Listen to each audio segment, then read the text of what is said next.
Bu qo'shiq dunyodagi barcha dadalar uchun. Agar o'zingiz haqingizda qo'shiq xohlasangiz, profilning sarlavhasidagi havolaga o'ting.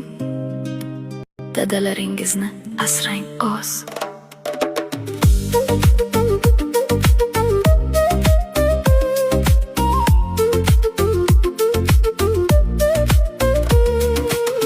U ko'p gapirmaydi, lekin hamma narsani qiladi jimgina. Yiqilsang ko'tarib oladi, sovuq kechada isitib qo'yadi. Hayotingdagi birinchi qahramon, eng jim lekin eng kuchli odam. Hech narsa so'ramaydi evaziga, shunchaki sevadi devor va toshdek. Qo'llari ko'p bo'lishdan, ko'zi qattiq, lekin